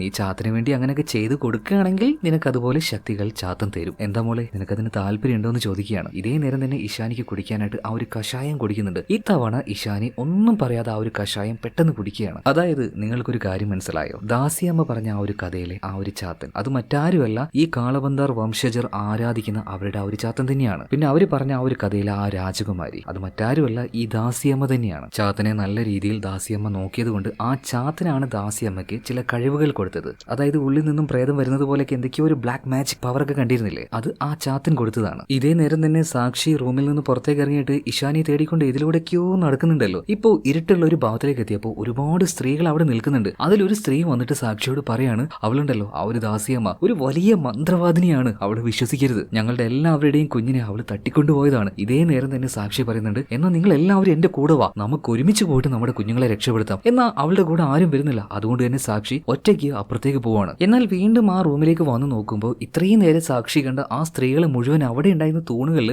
ആരോ കെട്ടിയിട്ടിട്ടുണ്ട്. ഓരോ സ്ത്രീകളെയും പല രീതിയിലായിട്ട് ക്രൂരമായിട്ട് കൊന്നുകൊണ്ടിരിക്കുകയാണ്. ചില ആൾക്കാരെ കഴുത്തറുത്ത്, ചില ആൾക്കാരെ തൂക്കിയിട്ട്, ഭയങ്കര കൊടൂരമായിട്ടുള്ള ഒരു കാഴ്ചയായിരുന്നു. ആ സമയത്താണ് സാക്ഷി ആ രഹസ്യം മനസ്സിലാക്കിയത്. അവൾ കണ്ട ഈ ഒരു കാര്യം അത് ഒറിജിനൽ അല്ല, അത് റിയാലിറ്റി അല്ല, കഴിഞ്ഞു പോയ കാര്യം. ഇവിടെ നടന്ന ആ ഒരു കാര്യം അവൾ കണ്ടത് മാത്രമാണ്. ഒരുപാട് കുഞ്ഞുങ്ങളെ കാളബന്ധാർ വംശത്തിലെ ആൾക്കാർ ഇതുപോലെ കൊണ്ടുവന്നിട്ടുണ്ട്. ആ കുഞ്ഞുങ്ങളെല്ലാം അവരെന്തൊക്കെയോ ചെയ്തിട്ടുണ്ട്. അവരെ തേടി വന്ന അവരുടെ അമ്മമാരെ ഈ കാളബന്ധാർ വംശത്തിലെ ആൾക്കാർ വളരെ ക്രൂരമായിട്ട് ഇവിടെ വെച്ച് കൊന്നിട്ടുണ്ട്. അതാണ് ഇപ്പൊ സാക്ഷി കണ്ടത്. ഇതേ നേരം തന്നെ ഇഷാനിയെ കാണിക്കുകയാണ്. വല്ലാണ്ട് വയറുവേദനയായിട്ട് അവൾ അവിടെ കിടന്ന് കരഞ്ഞുകൊണ്ടിരിക്കുകയാണ്. സലീം ഈ ഒരു കാര്യം വേഗം തന്നെ ദാസിയമ്മയോട് ചെന്ന് പറഞ്ഞപ്പോൾ ദാസിയമ്മ വേഗം അങ്ങോട്ടേക്ക് വരികയാണ്. സലീമെ നീ പോയിക്കോ, ബാക്കിയുള്ള കാര്യം ഞാൻ നോക്കിക്കോളാന്ന് പറയണം. ഇതേ നേരം തന്നെ സാക്ഷി വീണ്ടും ആ ഒരു ഗുഹകളിലൂടെ അങ്ങനെ പോകുന്ന സമയത്ത് ഈ മകളായിട്ടുള്ള ഇഷാനിയെ നോക്കാൻ ഏൽപ്പിച്ച ആ ഒരു റാണി ഉണ്ടല്ലോ, ഒരു റൂമിൽ അവളെ കെട്ടിയിട്ടുള്ളത് സാക്ഷി കാണാണ്. വേഗം തന്നെ അങ്ങോട്ടേക്ക് വന്ന് അവളുടെ ആ ഒരു കെട്ടുകൾ അഴിച്ചു കൊടുക്കുന്നത് അതേ നേരത്ത് തന്നെ രാജ്ബീർ അങ്ങോട്ടേക്ക് വരുന്നുണ്ട്. ഇപ്പോ സാക്ഷിയുടെ മുന്നിൽ വെച്ച് തന്നെ റാണിയുടെ കഴുത്തറുത്ത് കൊന്ന് അവിടെ ഉണ്ടായിരുന്ന ഒരു കുഴിയിലേക്ക് അവളുടെ ആ ഒരു ഡെഡ് ബോഡി വലിച്ചു കൊണ്ടുപോയിട്ട് എറിയാണ്. പിന്നീട് സാക്ഷിയുടെ അടുത്തേക്ക് ഒരു ചാട്ടവാറുമായിട്ട് വന്ന ഈ രാജ്ബീർ ഉണ്ടല്ലോ 2-3 തവണ അവൾ അടിച്ചിട്ട് പറയാണ്, നീ ഇനി എന്തൊക്കെ ചെയ്തിട്ടും ഇവിടുന്ന് നിന്നെ കൊണ്ട് രക്ഷപ്പെടാൻ പറ്റില്ല.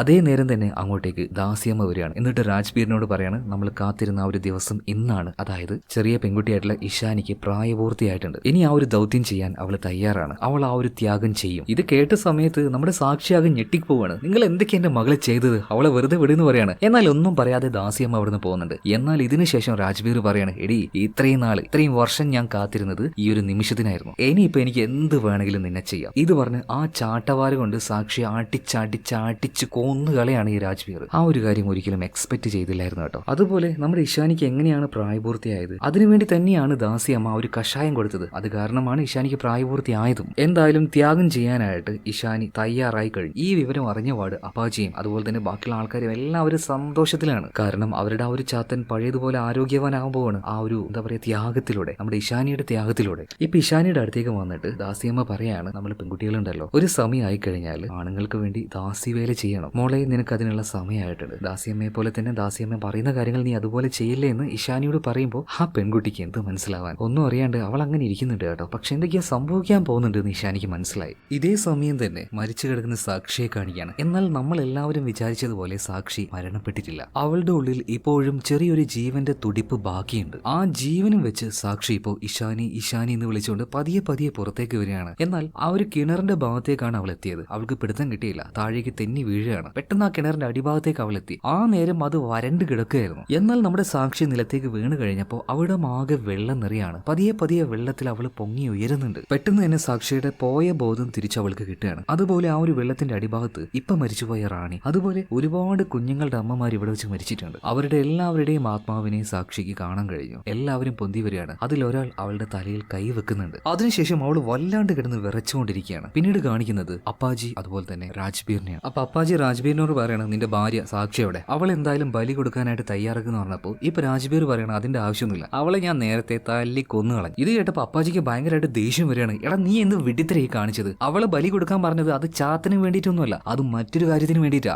എല്ലാവരുടെയും മുന്നിൽ വെച്ച് ആ ഒരു ബലി അല്ലെങ്കിൽ അവളെ തല വെട്ടി മുറിച്ച് മാറ്റുമ്പോൾ എല്ലാവരുടെ ഉള്ളിൽ ഒരു ഭയം ഉണ്ടാവും. അവളെ പോലെ പിന്നീട് ആരും നമ്മളെ ചതിക്കില്ല. ഇനിയിപ്പോ ജീവനോടെ അല്ലെങ്കിലും അവളുടെ ശവം നീ കൊണ്ടുപോവാ, എല്ലാവരുടെയും മുന്നിൽ വെച്ച് അവളുടെ ശിരച്ഛേദനം അത് നടത്തണം. അപ്പാജി അത് ഞാൻ നോക്കിക്കോളാന്ന് പറഞ്ഞിട്ട് അവൻ വീണ്ടും താഴേക്ക് പോവാണ്. ഈ കാര്യം ഒളിച്ചിരുന്നുകൊണ്ട് നമ്മുടെ ആ ഒരു പയ്യനുണ്ടല്ലോ സലീം കേൾക്കണം. അവനാകെ പേടിച്ച് വീണ്ടും ആ ഒരു കിണറ്റിന്റെ ഉള്ളിലേക്ക് ഓടുന്ന സമയത്ത് ഇൻസ്പെക്ടർ ഓൾറെഡി അതിന്റെ ഉള്ളിൽ ഒളിച്ചിരിക്കുന്നുണ്ടല്ലോ സമർ പെട്ടെന്ന് തന്നെ ഈ ചെറുക്കനെ പിടിച്ച് വലിയാണ്. അവനെ പിടിച്ച് ഭീഷണിപ്പെടുത്തുന്നത്, സത്യം പറയടാ എവിടെ ആ ഒരു പെൺകുട്ടി ഇഷാനി എവിടെ, അവളുടെ അമ്മ സാക്ഷി എവിടെ? എന്നാൽ ഓൾറെഡി അവരോടൊരു സഹതാപുള്ള ആളാണ് ഈ ഒരു സലീം. അപ്പൊ സലീം കാര്യങ്ങളൊക്കെ പറയാണ്, ഇഷാനിയെ ത്യാഗം ചെയ്യാൻ വേണ്ടി പോവാണ്, അതുപോലെ തന്നെ സാക്ഷി അവർ കൊന്നുകളയും ചെയ്തു. ഇത് കേട്ടപ്പോൾ സമർ ആകെ ഷോക്കായി പോവാണ്. ഇഷാനിയെ ത്യാഗം ചെയ്യിക്കാൻ പോകുകയെന്നോ? അതിനർത്ഥം എന്താണ്? ഇപ്പൊ ഈ സലീം പറയാണ്, അതായത് ഇവിടെ ഈ ഒരു പാതാളത്തിന്റെ ഉള്ളിലായിട്ട് ഒരു ചാത്തനുണ്ട്. ഇവരെല്ലാവരും പറയുന്നത് ഇരുട്ടിന്റെ രാജകുമാരനാണെന്നാണ്. ആ ചാത്തന് ഇഷാനിയെ വിവാഹം കഴിച്ചു കൊടുക്കാൻ വേണ്ടി പോവാണ്. അതിലൂടെ ആ ചാത്തന് ചില രോഗങ്ങളുണ്ട്, അതെല്ലാം മാറും. അതുപോലെ തന്നെ അതിലൂടെ ഈ കാളബന്ധാർ എന്ന് പറഞ്ഞ ഈ വംശത്തിന് ഒരുപാട് അനുഗ്രഹങ്ങൾ കിട്ടും എന്നൊക്കെയാണ് ഇവരുടെ വിശ്വാസം. പക്ഷെ ഉറപ്പായിട്ടും ഇഷാനി ആ ഒരു ചാത്തനെ വിവാഹം കഴിച്ചു കൊടുത്താൽ അവൾ മരിച്ചു.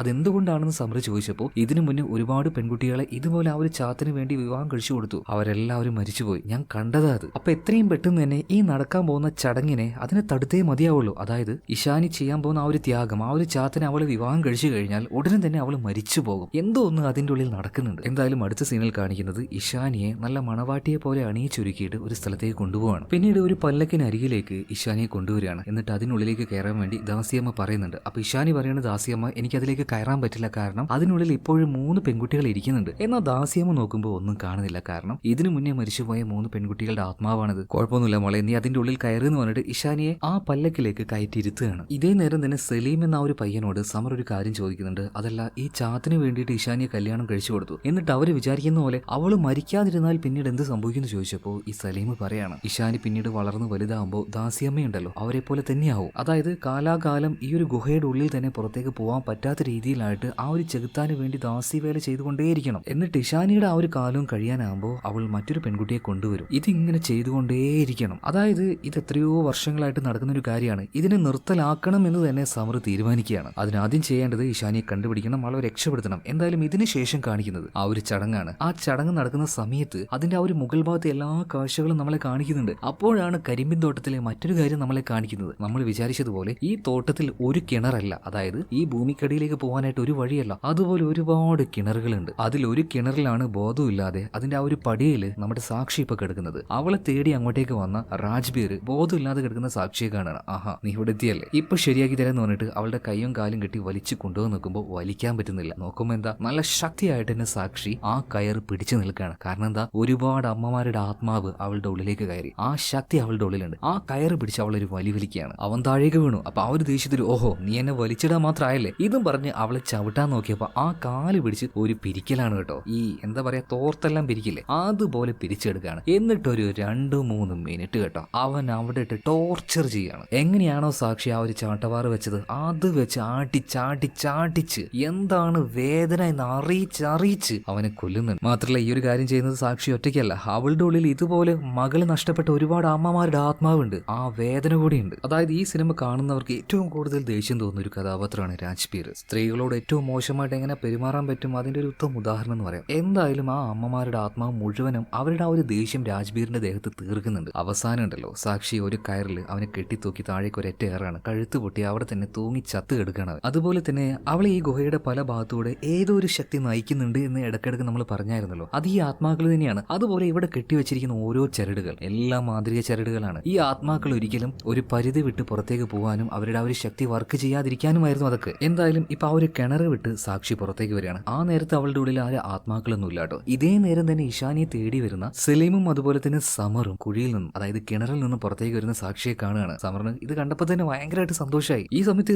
സാക്ഷി ചോദിക്കുന്നുണ്ട്, അല്ല സമർ എന്റെ മോളെവിടെ? സമർ പറയണ, വാ നമുക്ക് നോക്കാന്ന് പറഞ്ഞിട്ട് ഇവര് 3 പേരും കൂടെ ഇഷാനിയും തപ്പി ഇറങ്ങുകയാണ്. ഇതേ നേരത്തെ തന്നെ ഈ അപ്പാജിക്ക് ഒരു കാര്യം മനസ്സിലായി. അതായത് ഇവരുടെ ഈ ഒരു ചടങ്ങെല്ലാം മുടക്കാനായിട്ട് ഒരു ടീം ഇങ്ങോട്ടേക്ക് വന്നിട്ടുണ്ട്. സോ എല്ലാവരും കൂടെ അടിയിൽ നിന്ന് മുകളിലേക്ക് വരികയാണ്. ഇനി ആരായാലും എല്ലാത്തിനെയും കൂട്ടിയിട്ട് കത്തിക്കാന്ന് പറഞ്ഞിട്ട് അങ്ങനെ ഇഷാനിയെ തേടി വരുന്ന സമർ, സലീം അതുപോലെ തന്നെ സാക്ഷി, ഇവരെ 3 പേരെയും ഈ ഒരു ഗ്രാമത്തിന്റെ തലവനായിട്ടുള്ള അപ്പാജി കാണുന്നുണ്ട്. പെട്ടെന്ന് തന്നെ ആയുധങ്ങൾ എടുത്ത് അവർ തയ്യാറാകുന്നുണ്ട്. അവിടെ വെച്ച് തന്നെ അവരെ തീർക്കാനാ. ഈ സമയത്ത് സാക്ഷിയോടും സലീമിനോടും സമർ ഒരു കാര്യം പറയണം, നിങ്ങൾ തൽക്കാലം ഇഷാനിയെ തേടിപ്പോ, ഇവരുടെ കാര്യം ഞാൻ നോക്കിക്കോളാന്ന് പറയാം. സലീം വേഗം തന്നെ സാക്ഷിയും കൂട്ടിയിട്ട് താഴേക്ക് പോവാണ്. ഇതേ നേരത്ത് തന്നെ നമ്മുടെ സമർ ഒറ്റയ്ക്ക് അവരെ നേരിട്ടുകൊണ്ടിരിക്കുക. ഇതിനുശേഷം താഴ്ഭാഗത്ത് കാണിക്കുന്നുണ്ട്. അതായത് ആ ഒരു ചാത്തനിരിക്കുന്ന ആ ഒരു റൂം ഉണ്ടല്ലോ, അതിന്റെ മുന്നിൽ ഇഷാനിയെ കൊണ്ടുവരുത്തി ആ ഒരു ചടങ്ങെല്ലാം പൂർത്തിയായിട്ട് അവളെ കൊണ്ടുപോകാനായിട്ട് ആ ഒരു ചാത്തൻ വന്നു കഴിഞ്ഞു. അതൊരു മനുഷ്യരൂപത്തിൽ അവളുടെ കൈ പിടിച്ച് അങ്ങോട്ടേക്ക് ആക്കാൻ നിൽക്കുന്ന നേരത്ത് ഇപ്പോ ഈ ഇഷാനി ദാസിയമ്മയോട് പറയുന്നുണ്ട്, അമ്മ എനിക്ക് പേടിയാവുന്നുണ്ട്, ഒറ്റയ്ക്ക് എന്നെ കൊണ്ട് പോകാൻ വഴിയാ, എന്റെ കൂടെ വരുമോ? അവളുടെ ആ ഒരു നിഷ്കളങ്കമായ ആ ഒരു ചോദ്യത്തിന്റെ മുന്നിൽ ദാസിയമ്മയുടെ മനസ്സ് ഒന്ന് ഇളകി പോകുന്നുണ്ട് കേട്ടോ. ചെയ്യുന്നത് വളരെ ക്രൂരമായിട്ടുള്ള കാര്യമാണ്. മനസ്സ് കല്ലാക്കി ആ ഒരു സങ്കടം ഉള്ളിൽ ഒതുക്കിക്കൊണ്ട് അവൾ അത് ചെയ്യാണ്. അതായത് ആ ചാത്തിന് കൈ പിടിച്ചു കൊടുക്കണം നമ്മുടെ ഇഷാനി. എന്നാൽ ചാത്തിന് വേണ്ടത് അവന് വേണ്ടി ദാസി വേല ചെയ്യാനായിട്ട് ഒരു പെണ്ണിനെ മാത്രമാണ്. ഇത്രയും ദിവസം അത് ദാസിയമ്മയായിരുന്നു. ഇനി അടുത്ത ദാസിയമ്മയാകാൻ പോകുന്നത് ഇഷാനിയാണ്. അതുകൊണ്ട് തന്നെ ദാസിയമ്മയുടെ നെഞ്ചത്തെ നോക്കി ഒരു ചവിട്ടും കൊടുത്ത് നമ്മുടെ ഇഷാനി അവിടുന്ന് കൊണ്ടുപോകുമ്പോൾ ഇഷാനിക്ക് അത് കണ്ട് ഭയങ്കര ദേഷ്യം വരികയാണ്. നീ ആരുടെ എന്റെ അമ്മയെ ചവിട്ടാന്? അവരുടെ ഉള്ളിൽ ഒരുപാട് കഴിവുണ്ട്, നിന്നെ കൊണ്ടൊന്നും എന്റെ അമ്മയെ ഒന്നും ചെയ്യാൻ പറ്റില്ലടാന്ന് ആ ഒരു ചാത്തനോട് പറയാണ്. എന്നാൽ അതൊന്നും ശ്രദ്ധിക്കാതെ ചാത്തനിപ്പോ അവളെയും വലിച്ചുകൊണ്ട് അതിനുള്ളിലേക്ക് പോവാണ്. ഇതേ നേരം തന്നെ ഇഷാനിയും തേടിക്കൊണ്ട് നമ്മുടെ സാക്ഷി താഴേക്ക് വന്നിട്ടുണ്ട്. എന്തായാലും ഈ ചടങ്ങ് മുടക്കാനായിട്ട് ദാസിയമ്മയ്ക്ക് പറ്റില്ല. അതുകൊണ്ട് അവളുടെ ഉള്ളിൽ ആ ഒരു മാന്ത്രിക ശക്തി ഉപയോഗിച്ചുകൊണ്ട് ഉള്ളിലേക്ക് വരുന്ന സാക്ഷിയെ ഈ ഒരു ദാസിയമ്മ തടുക്കുകയാണ്. എന്നാൽ വേറൊരു കാര്യമുണ്ട്, ഈ ഒരു പാതാളത്തിന്റെ ഉള്ളിലേക്ക് സാക്ഷി വന്നതോട് കൂടിയിട്ട് വീണ്ടും അവളുടെ ഉള്ളിലേക്ക് ഇവിടെ വെച്ച് മരിച്ച ആ ആത്മാക്കൾ അമ്മയുടെ ആത്മാക്കൾ ആത്മാക്കൾ കയറുകയാണ്. എങ്ങനെയാണോ ദാസിയമ്മ അവളുടെ ആ ഒരു മാന്ത്രിക ശക്തി ഉപയോഗിച്ച് സാക്ഷിയെ പേടിപ്പിക്കാൻ നോക്കിയത്, യാതൊരു ഫലം ഉണ്ടായിരുന്നില്ല. കാരണം ഒരുപാട് ആത്മാക്കൾ സാക്ഷിയുടെ കൂടെയുണ്ട്. അപ്പോഴും ഈ ഒരു ദാസിയമ്മ അവളെ തടുക്കാൻ നോക്കുമ്പോൾ സാക്ഷി പറയാണ്, നീ ആർക്ക് വേണ്ടിയാണ് ഈ ജോലി ചെയ്യുന്നത്? അപ്പോഴും ദാസിയമ്മ പറയുന്നു, ഒരിക്കലും ഈ ചടങ്ങ് മുടക്കാൻ ഞാൻ സമ്മതിക്കില്ല. വീണ്ടും ഇപ്പൊ സാക്ഷി പറയണത്, നീ ആരടി, നീ ആർക്ക് വേണ്ടിയാ ജോലി ചെയ്യുന്നത്, നിന്റെ പേരെന്താടി? വെറും ദാസിയാണ്. കാലാകാലങ്ങളായിട്ട് അവന്റെ കാൽച്ചുവട്ടിൽ കിടക്കുന്ന ദാസി, അതിനപ്പുറത്തായിട്ട് നിനക്കൊരു വാലി അവൻ തരാൻ പോകുന്നില്ല. നീ അവന്റെ വെറൊരു അടിമ മാത്രമാണ്. എന്തിനാണ് ഇത്രക്കൊക്കെ ആത്മാർത്ഥത നീ ആ ഒരു ചാത്തനോട് കാണിക്കുന്നത്? വീണ്ടും നമ്മുടെ സാക്ഷി ഉണ്ടല്ലോ ഉള്ളിലേക്ക് പോകാൻ കേട്ടോ. അപ്പൊ വീണ്ടും ഈ ദാസിയമ്മ വന്നിട്ട് പറയാണ്, നിന്നെ ഞാൻ കൊല്ലുപടി, നിന്നെ സമ്മതിക്കില്ല ഈ ഒരു ചടങ്ങ് മുടക്കാനായിട്ട്. അപ്പോഴല്ലോ സാക്ഷി അവളെ മുഖത്ത് നോക്കി പറയാണ്, നിനക്ക് എന്നെ കൊല്ലാൻ പറ്റുമോ? കൊല്ലുകയാണെങ്കിൽ കൊല്ലടി. ആ പറച്ചിലുണ്ട്. കാരണം സാക്ഷി ഒറ്റയ്ക്കല്ല അത് പറയുന്നത്, അവളുടെ കൂടെ ഒരുപാട് ആത്മാക്കളുണ്ട്. എന്നാൽ ദാസിയമ്മയ്ക്ക് ഇവിടെ വെച്ച് ഒന്നും ചെയ്യാൻ കഴിയുന്നില്ല. ഇപ്പൊ ദാസിയമ്മയോട് സാക്ഷി പറയാണ്, ഇത്രയും കാലം ആ ഒരു ചാത്തിന് വേണ്ടി നീ അടിമവേല ചെയ്തു, അതിനുവേണ്ടി ഇനി അടുത്തതായിട്ട് നീ എന്റെ മകളെ കൊണ്ടുവന്നു, എന്റെ മകളും അത് തന്നെ ചെയ്യും. കാലാകാലം ആ ഒരു ചാത്തിന് വേണ്ടി അടിമവേല ചെയ്യാനുള്ളവരാണ് ഞങ്ങൾ. സമ്മതിക്കില്ല ഞാനിതിനെ. ഇനി ഒരു പെൺകുട്ടി ഇങ്ങോട്ടേക്ക് കൊണ്ടുവരാൻ ഞാൻ സമ്മതിക്കില്ല. ഇതും പറഞ്ഞ് ദാസിയമ്മയെ ചവിട്ടി തെറിപ്പിക്കുകയാണ്. എന്നിട്ട് ആ ഒരു വാതിലിന്റെ ചങ്ങലയുണ്ടല്ലോ അത് നമ്മുടെ സാക്ഷി പിടിച്ചു വലിക്കുകയാണ്. എന്നാൽ അവൾ ഒറ്റയ്ക്കല്ല, അവളുടെ കൂടെ ഒരുപാട് അമ്മമാരുടെ ആത്മാവും ഉണ്ട്. ഇതെല്ലാം മാറി നിന്ന് ദാസിയമ്മ കാണുന്നുണ്ട് കേട്ടോ. അവസാനം ആ ഒരു വാതിൽ വലിച്ച് പൊളിച്ച് താഴേക്കിടുകയാണ്. അത്രയും പവർഫുൾ ആയിട്ടുള്ള ആ ഒരു വാതിൽ തുറന്നത് തന്നെ സാക്ഷിയുടെ കൂടെ അത്രയും അമ്മമാരുടെ ആ ഒരു ആത്മാവ് ഉണ്ടായതുകൊണ്ടാണ്. എന്തായാലും അതിനുള്ളിലേക്ക് നമ്മുടെ സാക്ഷി കയറുകയാണ്. ഓടിച്ചെന്ന് നോക്കി, എന്നാൽ എവിടെയും കാണാനില്ല. അതായത് ഇഷാനിയെ തന്നെ. പിന്നീട് ഒരു പെട്ടിയുടെ ഉള്ളിൽ നിന്നും എന്തോ ഒരു ശബ്ദം കേട്ട് അവൾ അത് തുറന്നു നോക്കുമ്പോൾ അതിനുള്ളിലായിരുന്നു നമ്മുടെ ഇഷാനി ഉണ്ടായിരുന്നത്. മകളെയും കുട്ടി വേഗം തന്നെ സാക്ഷി അവിടെ നിന്ന് പോകാൻ നോക്കുമ്പോൾ ഈ സാക്ഷിയുടെ അതേ രൂപത്തിൽ തന്നെ മറ്റെന്തോ അങ്ങോട്ടേക്ക് വരുന്നുണ്ട്. അത് ആ ഒരു ചാത്തനാണ്. എന്നിട്ട് സാക്ഷിയോട് പറയാണ്, നീ എന്തിനാണ് നിന്റെ മകളെ കൊണ്ടുപോകുന്നത്? നിങ്ങൾക്ക് ഒരുപാട് അനുഗ്രഹങ്ങൾ ഞാൻ ചെയ്യും, എന്തു വേണമെങ്കിലും തരും. ആ ഒരു കുഞ്ഞിനെ ഇവിടെ വിട്ടിട്ട് പോകുന്നു പറയാണ്. എന്നാൽ എന്ത് തന്നെ കിട്ടിയാലും മകളെ കൊടുക്കില്ല എന്നുള്ള ആ ഒരു അമ്മയുടെ ആ ഒരു മനസ്സിന്റെ കരുത്തിന്റെ മുന്നിൽ ഈ ചാത്തൻ തോറ്റുപോവാണ്. അതുകൊണ്ട് തന്നെ ചാത്തൻ അതിന്റെ യഥാർത്ഥ രൂപത്തിലേക്ക് വരുന്നുണ്ട്. മാത്രമല്ല ഇഷാനിയെ സാക്ഷിയുടെ കയ്യിൽ നിന്നും തട്ടിപ്പറിച്ച് മറ്റൊരു റൂമിലേക്ക് കൊണ്ടുപോയിട്ട് എന്താണോ അവളിൽ നിന്ന് വേണ്ടത് അവളുടെ ആ ഒരു ശക്തിയെ ഉറിഞ്ഞെടുക്കുകയാണ് ഈ ഒരു ചാത്തൻ. ഒരു വലിയ രൂപത്തിലേക്ക് മാറിയിട്ട് അവളുടെ ഉള്ളിൽ ആ ഒരു ശക്തി അതങ്ങനെ വലിച്ചെടുക്കുന്ന സമയത്ത് നമ്മുടെ ദാസിയമ്മക്ക് നേരത്തെ തന്നെ മനസ്സിനൊരു ചാഞ്ചാട്ട് ഉണ്ടായിരുന്നു. അതായത് ഇഷാനിയെ ഈ ഒരു ചാത്തിന് വേണ്ടി കൊടുക്കുന്നതിൽ. എന്നാൽ ഇതുകൂടി ആയപ്പോൾ ദാസിയമ്മയുടെ മനസ്സങ്ങോട്ട് പൂർണ്ണമായിട്ട് മാറി. ഓൾറെഡി അവർക്കൊരു പവർ ഈ ചാത്തൻ തന്നെ കൊടുത്തല്ലോ, ആ പവർ ചാത്തിന് നേരെ ദാസിയമ്മ ഉപയോഗിക്കുകയാണ്. ചാത്തിന് വലിയ കഴിവൊന്നും ഇപ്പോൾ ഇല്ല, ശോഷിച്ച് കിടക്കുകയാണ്. അതുകൊണ്ട് തന്നെ ദാസിയമ്മയുടെ ആ ഒരു പവറിന്റെ മുന്നിൽ ചാത്തിന് പിടിച്ച് നിൽക്കാൻ പറ്റില്ല, അവൻ തെറിച്ച് വീണു പോവാണ്. എന്തായാലും ആ ഒരു മുറി വിട്ട് പിന്നീട് സാക്ഷിയും ഇഷാനിയെയും ദാസിയമ്മ തന്നെ പുറത്തേക്ക് കൊണ്ടുവരുന്നുണ്ട്. എന്നിട്ട് ദാസിയമ്മ പറയാണ്, എന്നെ പോലെ ദാസിയാവാൻ വേണ്ടി ഇനി ഒരു പെൺകുട്ടിയും ഇങ്ങോട്ടേക്ക് വരണ്ട, വാ നമുക്ക് രക്ഷപ്പെടാന്ന് പറഞ്ഞിട്ട് അവരെയും കൂട്ടി ആ ഒരു കിണർ വഴി പുറത്തേക്ക് കിടക്കാൻ നിൽക്കുകയാണ്. ഇതേ നേരം തന്നെ മുകളിലേക്ക് നോക്കുകയാണെങ്കിൽ നമ്മുടെ സമർ ഒറ്റയ്ക്കാണല്ലോ ആ ഒരു ഗ്രാമത്തിലുള്ള ആൾക്കാരുമായിട്ട് ഏറ്റുമുട്ടി നിൽക്കുന്നത്. എന്തായാലും അപ്പോഴേക്കും അവൻ പറഞ്ഞതനുസരിച്ച് ഒരുപാട് പോലീസുകാർ വന്നിട്ടുണ്ട്. ആ ഗ്രാമത്തിലെ എല്ലാവരെയും അറസ്റ്റ് ചെയ്ത് കൊണ്ടുപോവാണ്. ഇവന്മാരുടെയൊക്കെ കഴപ്പങ്ങോട്ട് തീർത്തു കൊടുക്കും പോലീസുകാർ. അതുപോലെ തന്നെ നേരം വിളിക്കാനായിട്ടുണ്ട്. ഇപ്പോൾ ആ ഒരു കിണറ്റിന്റെ ഉള്ളിൽ നിന്നും ദാസിയമ്മയും നമ്മുടെ സാക്ഷിയും ഇഷാനിയും എല്ലാം പുറത്തേക്ക് വരികയാണ്. ദാസിയമ്മ ഇഷാനിയുമായിട്ട് പുറത്തേക്ക് കടന്നു. ഏറ്റവും പിറകിലുണ്ടായിരുന്നത് സാക്ഷിയാണ്. അവള് പുറത്തേക്ക് കടക്കാൻ നിൽക്കുമ്പോൾ അതിനുള്ളിൽ നിന്ന് ഒരു ചങ്ങല വന്ന് സാക്ഷിയുടെ കാലിൽ ചുറ്റി അവളെ ഉള്ളിലേക്ക് വലിക്കുകയാണ്. മറ്റാരുമല്ല, ആ ഒരു ചാത്തൻ തന്നെയാണ്. എന്നാൽ ആ ഒരു ഹോളിലേക്ക് പോകുന്നതിന് മുന്നേ മുകളിലേക്ക് നോക്കിയിട്ട് സാക്ഷി ഈ ഒരു ദാസിയമ്മയെ നോക്കി ഉറക്കാൻ ഒരു കാര്യം പറയുന്നുണ്ട്. ഈ ചാത്തന് ജീവനോടെ പുറത്തേക്ക് വിട്ടുകഴിഞ്ഞാൽ അവൻ ഇനിയും വരും എന്റെ മകളെ തേടി. അതുകൊണ്ട് ഇവനെ കൊന്നിട്ടേ ഞാൻ പുറത്തേക്ക് വരുള്ളൂ. ഇനി അഥവാ ഞാൻ പുറത്തേക്ക് വന്നിട്ടില്ലെങ്കിൽ